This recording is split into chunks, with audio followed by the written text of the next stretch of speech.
down here at church. And if he is, have him give me a call.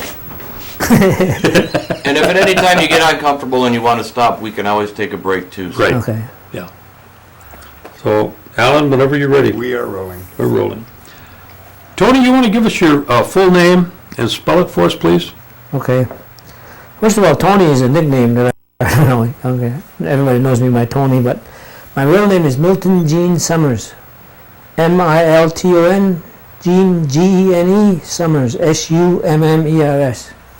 My birth date is November 7th. I was born in 1939. I know that's hard to believe, but that's what happened. And where were you born? My mom went to the hospital to have me. She was in Toma, Wisconsin. That's where I was born, and after that she came back here to Oneida. They were living here in Oneida at the time. It's Okay. just that the hospital was available, I guess. When do you remember the names of your grandparents? Well, first of all, my mom was an orphan, so she didn't really know what her last name was. She was passed around to different members of different families, I guess. But she used the name, and she also used the name Metoxen. So whichever one is there, I'm not sure. But I think she met a sister before she died. She met a sister, and her last name was Metoxen, or that's the name she went by, so it probably is Metoxen. And my father's name, of course, was Summers. Milton Summers was his name. And I don't remember I don't remember his dad at all. But I remember my grandmother used to call her Dorot. I guess old people, that's the same. And she used to live in a log cabin. I remember going to her place, and it was a real log cabin, you know. It was nice and cozy in there, but it was a log cabin, and after a few years it burned down. One night we saw just a big red light up in the sky, and that was her house burning down. What was her maiden name? You know, I don't know. Okay. The Iraq seems to come in there, but I'm not sure about Let's that. see. Now this was on your father's side, Yeah. your grandparents. You didn't know the parents of your mother on her side, huh? Not at all. Okay. Now, where was your dad living at the time?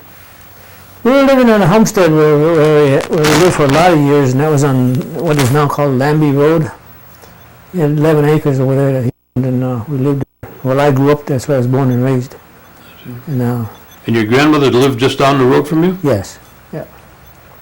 Now, did your grandmother speak Oneida? Yes, I believe she did. I don't remember hearing her, but I remember. I suspect she did. Dad spoke it fluently. I see. Both your mother and father spoke Oneida fluently? My mother didn't speak Oh. the language Oh, okay. only, and that's kind of why we couldn't do it, because, you know. Now, your grandmother now, did she have lights and running water? No, she had a well down the hill in the back of her house. We had to go there and get water if she wanted water. And no electricity, just kerosene lamps were used. And that was used in our house as well. No running water. Now, you say you had 11 acres there. Uh-huh. Did your dad have any livestock? No. He made some of his income by planting beans in the summertime, cucumbers. And he grew a lot of berries, strawberries, raspberries, and he sold them, you know, in town and by the roadside as well. People just heard about it and they came. He was always in demand for his berries. Yeah. Now, did he have an other occupation that he worked at? I guess they call him lumberjack. He grew up north in the woods and cut trees in the wintertime, and he got a job with the company in Appleton where they cleared the right of way of telephone lines and power lines and stuff like that. That was his occupation. Now, do you know what his educational background was? I think he went to school about the 4th or 5th grade, and then he had a good school to help support the family, I guess, at that time. Okay. And what about your mother? Do you know what educational background she had? I believe it was about the same length of years, you know. I think it was 3 or 4 years, and then, I don't know. She didn't know her story very well because, you know, she just doesn't know. What church did you belong to? In the beginning, we belonged to the And then after all, to the community, and some of us were baptized into the Mormon church. I see. And how many people in the family? I have 9 sisters and 2 brothers. It's 12 kids, and then mother and father's 12, Can you 13, 14. can you name them all? I think so. The oldest is Mandy. Now, I don't know if I get them in order or not, but I'll try to. That's all right. Amanda, Lavinia, and Ella, and Lavinia. I say Lavinia? Lavinia, Betta, and Luann. Then me, my brother Lynn, and my brother Philip. They're both still alive too as well. I have 2 sisters. One is Lavinia, and Emma is the one. Now, tell me, kids at home, you didn't have electricity and running water. That must have been a job for your mother to take care of. Well, we kind of had to do it ourselves. The kids had to take care of themselves. There was just too many for her to take care of. And I heating up my own water to take a bath. I had just a little basin to take a bath in, and we did that religiously every Saturday. Once a week. Well, We did that. now, what about cooking? That took a big lot Yeah, of cooking to feed that many people. and we were never late for the meals, because if we were late, we wouldn't get it. But we all seemed to survive, and nobody died of starvation. So Did your parents have any hobbies that they worked on, like hunting or fishing or basket making or? no, actually they weren't seen as hobbies. They were seen as crafts to make money. They did things like my dad. Let's see. Made very good at hardwood. Making hardwood, like he made bows and arrows and slings and different things like that. But if he didn't give them to the kids, and then he would sell them, and they'd give him a little bit of income that way as well. But in terms of strictly hobbies, I don't think they had any. Too busy taking care of the family. Yeah. Well, Okay, sure. Rolling. Tony, what would be a typical Christmas like that you can remember? Christmas, like the only Christmas I know is excitement to get up in the morning and see a bunch of presents, and where they came from. Didn't have any money, no money. But, every Christmas there was always a present there for everyone. A lot of apples, oranges, candy, stuff like that, and it was all exciting about unwrapping the presents, and the whole house would be all wrappings, and ribbons, be reading comic books, and at the same time, It was a fun time, actually. Mm-hmm. What about Hoyan? New Year's Day, I remember going Hoyan from time to time, and take my bag and go from house to house, and I almost said trick or treat, yelling Hoyan, and we get some, usually donuts to eat and different things. But that's all it was for us kids. It's just a way to eat something, to eat sweet stuff again. We didn't celebrate anything other than that I remember. What about any other holidays that you remember that stand out? The only holidays I remember are those where we got something to eat. Eat the eggs, have to eat eggs like that. The meaning behind it was never brought home, at least to me, Mm-hmm. So, like Halloween, we get all those candies, go trick-or-treating, and that, there again, something to eat. Mm. Did you ever hear your parents talk about the New York claim? Yes, I did. And as a matter of fact, I got some tapes with my dad talking about it in the Oneida language. And I listen to it, and it's too bad I don't understand it because I can't really grasp it on there. But I think there are two levels of knowledge about New York claims. One is the one where the simple folks can understand, and then there's one that the lawyers and those kinds of people talk about. And I just heard the simple portion, or the simple version of it. Oh, would you be willing to share those tapes, or maybe make duplicates of those? Sure, I can do that. And maybe we could get them deciphered and translate them into English Sure. to see what he was saying. Okay, we'll work on that. Okay, sure. All right. Now, did you ever hear him talk, or did you ever the 52 cents? Yes, I did. Every year we got a check with my name on it, 52 cents. But it's been a long time since that happened, of course. Did anybody ever tell you what that was for? Yes, they did. I believe it was some kind of treaty. I think they had the treaty stipulated so many yards of calico, but over time, it was hard to get the calico. They substituted. I just think it amounted to 52 cents a year. I understand. Now, were mother or father involved in any tribal operations or organizations at the time that you remember? Not that I remember. I think they were too busy, trying to make ends meet for the family. Sure. Formal education, so I think that probably was a hindrance as well. But no, they weren't involved. What did you do for recreation Oh, when you were at home yet? yeah. We had a bicycle that we had to, but it didn't have no rubber tire on it. And we made it. My dad used to go to the dump, which we lived about a mile, and every morning he used to go over there. He'd bring back our stuff, up, and that was our toys, wagons and bicycles and stuff like that. And we got a lot of wood from there, which we burned for heat. What was your responsibility at home, like chores?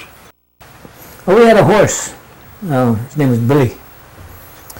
And my responsibility was to take care of him, feed him in the morning and at night, and also to water him, clean the barn out, And I was also had to help hauling wood from the outside, for the wood stove to burn in the next day. That was basically my responsibilities. Did you ever have a chance to go hunting or fishing? Oh yeah, we did a lot of hunting and fishing. Brought them home, rabbits too. We had a big German Shepherd along with us, and we were more game than with big rifles and shotguns. They'd be walking home with all the expensive stuff and nothing in the bag, and we come home with a German Shepherd, and we had a whole lot of rabbits. We even caught pheasants, squirrels, everything. It was good at that time. I don't know in the cooking of it now. It doesn't taste. You're used to it, I guess. It don't taste the same. No, or maybe the animals got polluted. I don't know. Maybe. What about, did your mother make a lot of corn soup and cornbread? Yes, they did. And when they made corn soup, it was an all-day event. We started early in the morning, and she cooked it all the way through, and then we made bread as well. Well, that was a big day for us, because then we had plenty to eat at the end of the day. And we always, got to butcher a pig, I guess. If when we had one, we butchered a pig for the, and the freshly meat. Now, as you growing up then, what were your summer activities like working out? Working out? I mean, exercising? Or? No, going to work someplace, beans or picking beans or I see, corn. yeah. Well, we didn't have the big at our own place. We did the next farmers that had beans and picked out over there. And one of the things that we used to do for about 2 or 3 weeks Sturgeon Bay and picked cherries. We stayed up there and picked cherries for the whole season. And we all had an income, from that. We bought our own toys, bought our own clothes, stuff like that. Because my for everyone. If you wanted it, you had to work for it. And save the money for it. Where did you start attending school?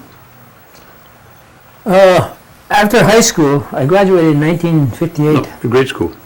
Oh, grade school. I went to Seaway Summit grade school. I think they call that the other end. They used to refer to that around the Methodist Church as the other end, and the school in Oneida is where it was Oneida end of the community, I guess. But I attended up there, and I went to 8 years of school up there. How big a school is that?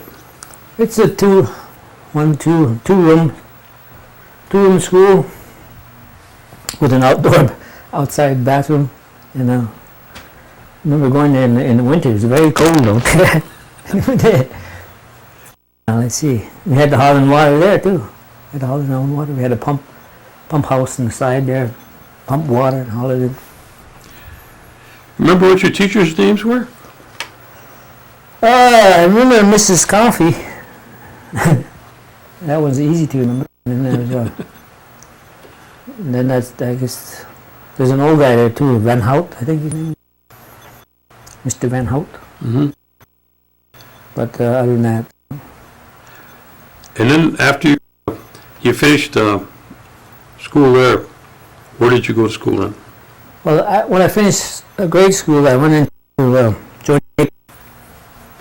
I joined the Navy. Didn't you go to high school? Oh, yeah, you're right. Sorry about that. Yeah, I went to Seymour High School. Now, how come some of your family went to Seymour and some went to Freedom? Well, I think at that time they were adjusting the what do you call it, districts. The boundaries?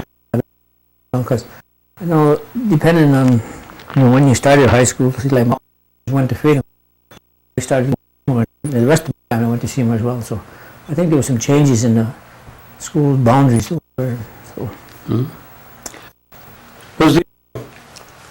Was there a big change from, school in Seymour? Yeah.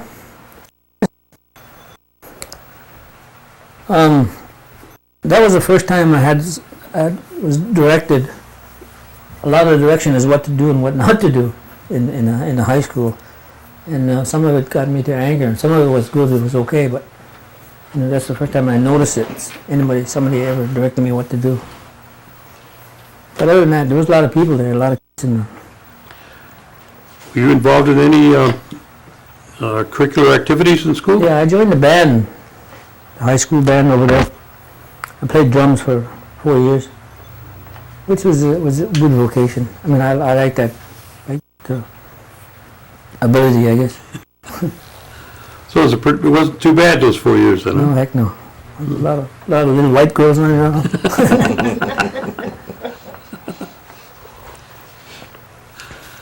That's always nice.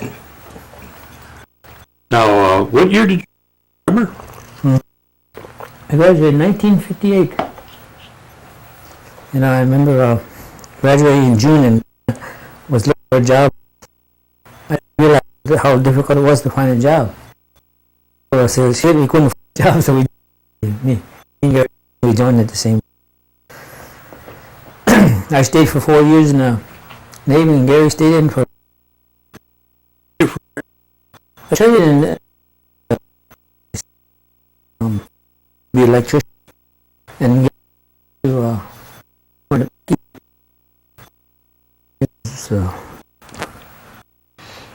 well, I've been Yeah. And or did you say you were in the Navy? I was in what they call a floating dry dock. And what's that? A floating dry dock is a boat where you can sink down into the water, and then the destroyers come in, and then you come back up and it brings it out of the water, so you can repair the bottom of the ship.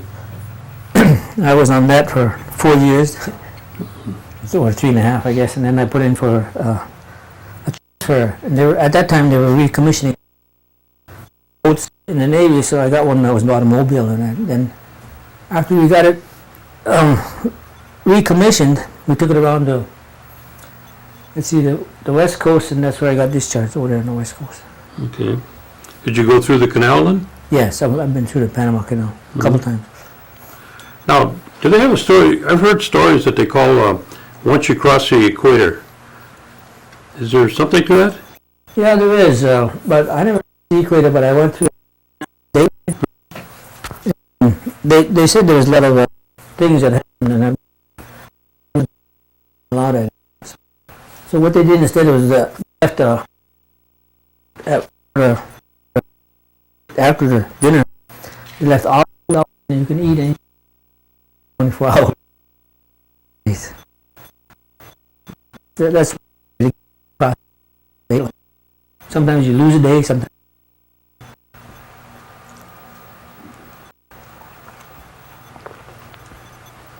You hit the Navy then? And during that time you were pretty much working as a I see. Did you become a journeyman then? Well, there's in the trades like that, there's third class, second class, and first class. I made third class right away and also made second class right away, within the amount of time that it's supposed to. But just before I got out, I didn't care, so I didn't know the rules, and as a consequence, they busted me down to seaman again. I didn't care because I was getting out anyways. But Well, you got out in New York then? no, I got out on the West Coast. Oh, the West Coast. Yeah, and during the time, my sister was telling me about Brigham Young University, and she said that I ought to go there, because they don't allow drinking or smoking over there. She thought that might be good for me. I don't know why, but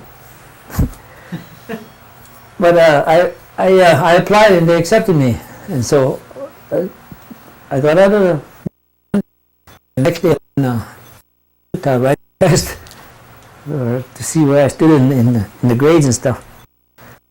Dumbbell, what they call dumbbell English and dumbbell math, because Latin goes there. And because I stuck to it, I took a lot of courses in math and English.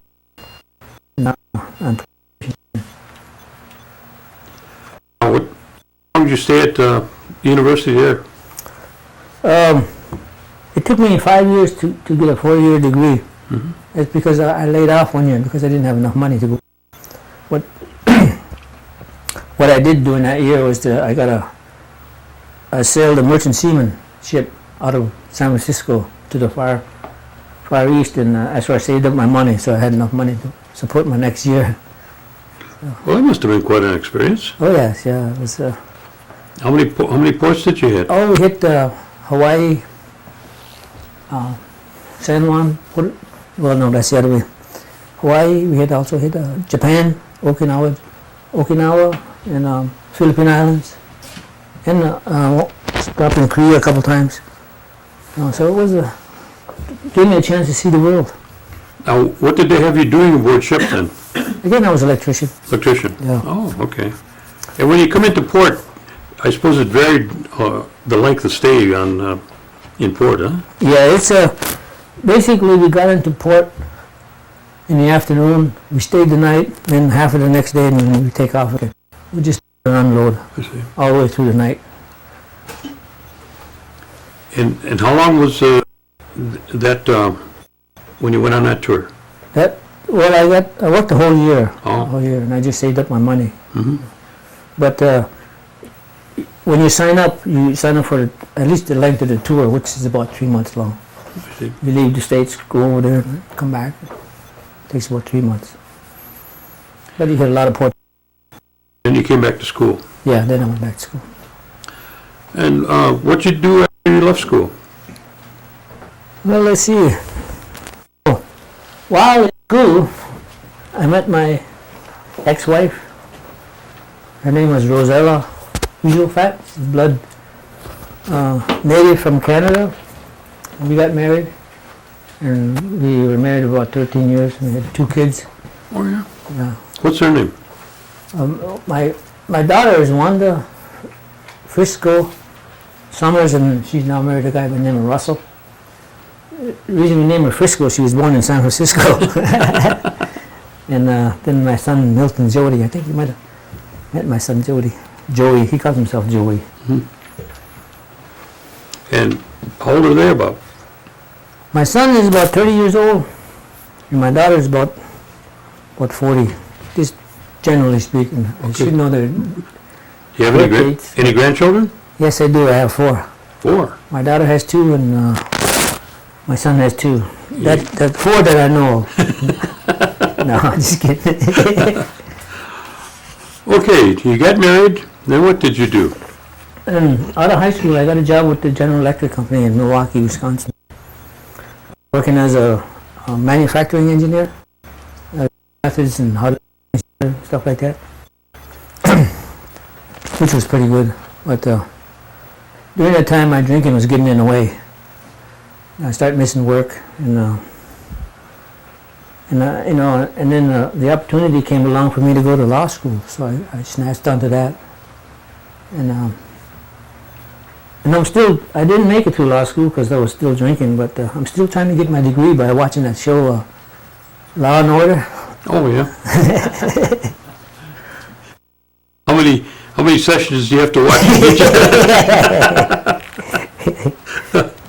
Whenever you're ready to take the test, I guess. Oh, I see. Okay. Wait, were you living out in California all this time? Yes. Before going to California, my wife thought she could live better without me. I don't understand that, but she moved back to her family back there in Cardston, Alberta, Canada. That's where her folks live, and she moved back there. And then a couple of months later, I followed her over there, and it still didn't work out. So then I left there and came back to California, in the LA, Southern California area, because that's where my sister lived.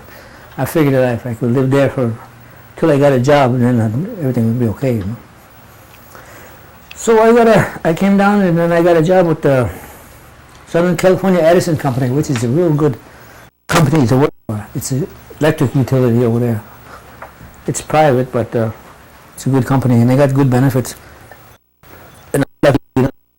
And that's where I've been working for the last, 20-something years. Yeah, every time I threatened to quit and so I kept threatening quite a bit. But I enjoyed it. It was a good company to work for, and they paid me well, too. Did you have any activities that you're involved in California outside of work?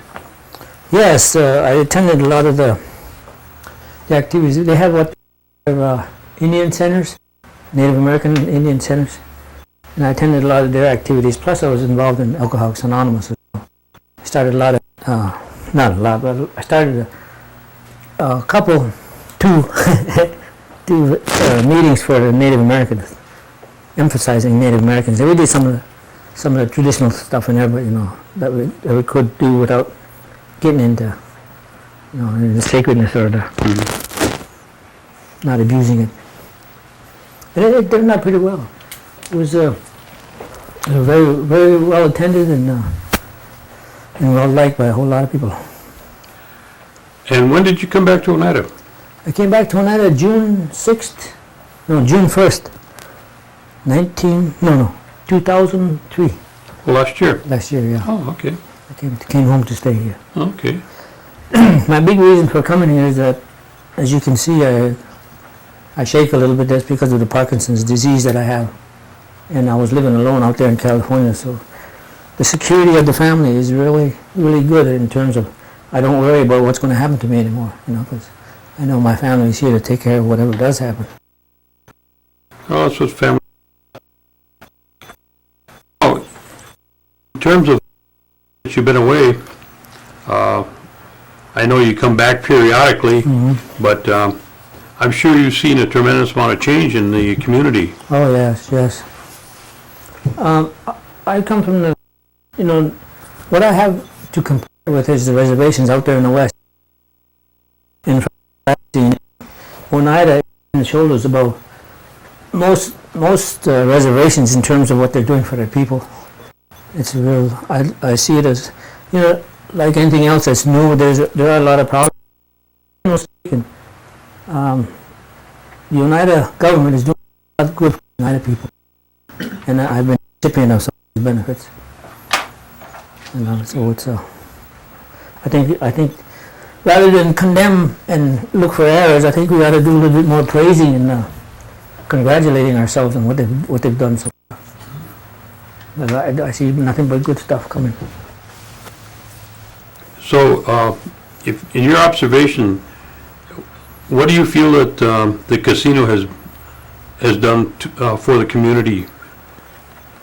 Oh, it's provided a source of revenue, period, And there's a dark side. Well, I don't mean to see dark side because they're not using color as to show something, but that's not what color is all about. The downside of the casino is the trap people get into. I think they allow themselves to get into a trap, and it's not the casino's fault. It's the fault. Everyone has their path to walk, and if you choose to gamble, lose money, it's on the individual person. Yeah. Recommendation to you for the future? Oh, the recommendations I would say. It says, God gave us brains to use. Use your brain, Make sure that you listen to the elders, but in the same time, use your brain to determine what's good for you. And what's good for one fellow isn't always good. The same thing is not always good for the next guy. So, share your knowledge. Get knowledge. Don't stop getting knowledge, because I think that's very powerful. Knowledge is powerful. That's what I recommend. And stay in school. Get smart. Do away with some of those stereotype images and things that we have about the native people, because it's only true if we let it to be true. Okay. Well, I want to thank you for sharing these stories with us. Oh, you're welcome. My pleasure. We appreciate it very much. And if you need to write out a check, it's SEMERS.